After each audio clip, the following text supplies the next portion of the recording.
Assalamualaikum warahmatullahi wabarakatuh. Perkenalkan, nama saya Nova Rizky Pratama dari kelas 8H. Saya di sini ingin mempresentasikan teks biografi Tuanku Imam Bonjol.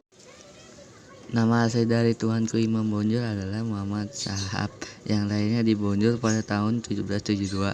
Dia merupakan putra dari pasangan Bayunuddin dan Hamatun. Ayahnya Khatib Bayunuddin merupakan seorang alim ulama yang berasal dari Sungai Rimbang, Suliki ulama yang berasal dari 50 kota. Sebagai ulama dan pimpinan masyarakat setempat, Muhammad Syahab memperoleh beberapa gelar, yaitu Petosarif, Malin Basa, dan Tuanku Imam.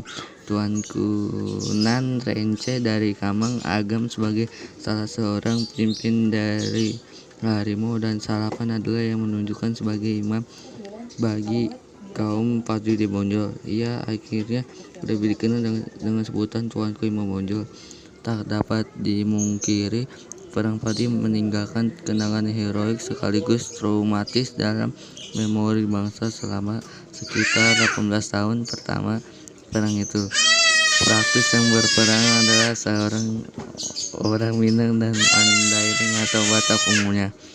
Pada awalnya timbulnya peperangan ini didasari keinginan di kalangan pemimpin ulama di kerajaan Pagaruyung untuk menerapkan dan menjalankan syariat Islam sesuai dengan Ahlus Sunnah wal Jamaah yang berpegang teguh pada Al-Quran dan sunnah-sunnah Rasulullah SAW. Kemudian pimpinan ulama yang tergabung dalam Harimau dan Salapan meminta Tuanku Lintang untuk mengajakkan di Pertuan Pagaruyung beserta kaum adat untuk meninggalkan beberapa kebiasaan yang tidak sesuai dengan Islam. Dalam beberapa perundingan tidak ada kata sepakat antara kaum Padri penamaan bagi kaum ulama dengan kaum adat. Seiring itu di beberapa nagari dalam kerajaan Pagaruyung bergejolak, dan sampai akhirnya kaum Padri bawah pimpinan Tuanku Pasaman menyerang Pagaruyung pada tahun 1819. Pada pecah pertempuran di Tokoh Tengah dekat Batu Sangkar, Sultan Arifin Muningsyah terpaksa melarikan diri dari ibu kota kerajaan Lubuk Jambi. Pada 21 Februari 1821, kaum adat secara resmi bekerja sama dengan pemerintah Hindia Belanda berperang melawan kaum Padri dalam perjanjian yang ditandatangani di Padang.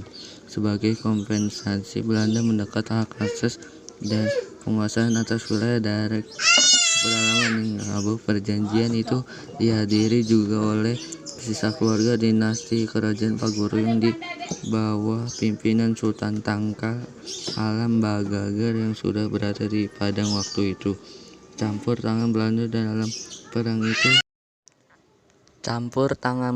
dalam perang itu ditandai dengan penyerangan Simawang dan Sulit Air oleh pasukan Kapten Govinen dan Kapten Dirnema awal April 1821 atas perintah Residen James Dupuy di Padang. Dalam hal ini, kompeni melibatkan diri dalam perang karena diundang oleh kaum adat.